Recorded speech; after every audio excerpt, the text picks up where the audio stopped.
សួស្តីអតិថិជនអរគ្នាបាទវីដេអូឃ្លីបថ្មីទៀតហើយជាមួយនឹងអីវ៉ាន់ស្តុកថ្មីបាទមួយរយៈនេះគឺមានការគ្រប់គ្រងខ្លាំងពីអតិថិជនបាទហើយខ្ញុំបាទឆានលហៀកក៏សូមអរគុណខ្លាំងមែនទែនសម្រាប់ការគ្រប់គ្រងហើយអីវ៉ាន់ពេលនេះគឺយើងចូលស្តុកហើយជាមួយនឹង XS Max ក៏ដូចជា7 Plus 128G ដែលបងប្អូនកំពុងតែស្វែងរកច្រើនហើយ 128G មួយរយៈនេះគឺខ្ញុំអស់អាលីងតែម្ដងបាទគឺនៅសល់តែ32ឥឡូវបាទ 128G ចូលទៀតហើយជាមួយនឹង7 Plusធានាជូននៅប្រភេទអីវ៉ាន់ទាំងអស់បាទគឺយើងមានទាំងក្រិត A និងក្រិត B គឺយើងនាំចូលទាំងពីរតែម្ដងអញ្ចឹងសម្រាប់បងប្អូនដែលមានជំរើសមួយណាក៏អាចត្រូវដែរបាទជាមួយនឹងប្រភេទអីវ៉ាន់មួយ model នេះតម្លៃវិញគឺខ្ញុំផ្ដល់ជូនពិសេសមែនតើបាទសម្រាប់បងប្អូនចុច like page ក៏ដូចជា follow មួយបាទហើយ share ទាំងអស់គ្នាណាដើម្បីឲ្យបងប្អូនបានដឹងនៅតម្លៃក៏ដូចជាអីវ៉ាន់ទើបតែចូលស្តុកថ្មីបាទរាល់អីវ៉ាន់ទាំងអស់គឺខ្ញុំហ៊ានធានាជូននៅប្រភេទអីវ៉ាន់មិនទាន់ជួសជុលធានាជូននៅប្រភេទអីវ៉ាន់សំណុំតែម្ដងអញ្ចឹងសម្រាប់បងប្អូនដែលមានតម្រូវការ7 Plus អាចសាកសួរបានបាទអាចមកដល់កន្លែងក៏បានដែរបាទឬមួយក៏ add Telegram 077 23 33 23បាទឬមួយក៏បងប្អូនធ្វើការឆាតចូល pack ឥឡូវនេះកំងទិញឥឡូវនេះ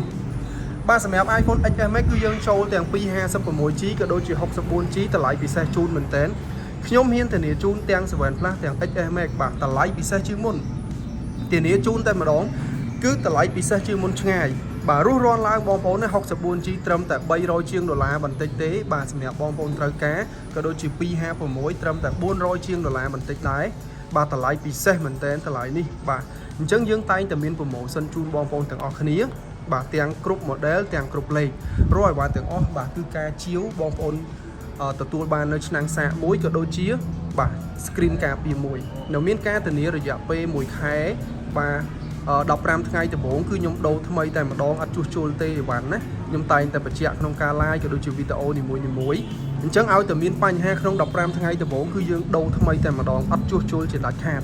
អញ្ចឹងសម្រាប់បងប្អូនដែលត្រូវការរស់រាន់ឡើងណាអីវ៉ាន់គឺយើងមានគ្រប់ពណ៌ទាំង256ទាំង 64G បាទសម្រាប់បងប្អូនទិញកញ្ចប់អនឡាញក៏ធ្វើការ add Telegram ទាំងអស់គ្នាឬមួយក៏អាចធ្វើការបោះទិញដល់កន្លែងក៏បានឬមួយក៏អាចសាកសួរព័ត៌មានតាក់ទងទៅលើសេវាកម្មបង់រំលោះក៏បានបាទគឺងាយមែនតើបាទដីជុំវិញនេះគឺខ្ញុំដឹកជញ្ជូនផ្ទាល់ទេ10-20គីឡូគឺដឹកទៅឲ្យតែម្ដងក៏ដូចជាបងប្អូនតាមបណ្ដាខេត្តក៏អាចធ្វើការកំងទិញបានដែរបាទសូមធ្វើការ like page មួយនិង follow មួយក៏ដូចជា share ទាំងអស់គ្នាណាដើម្បីបងប្អូនបានដឹងនៅតម្លៃពិសេសក៏ដូចជាអីវ៉ាន់ទើបតែចូលស្តុកបាទអរគុណច្រើនមែនទែនជួបគ្នានៅវីដេអូ clip promotion បន្តទៀត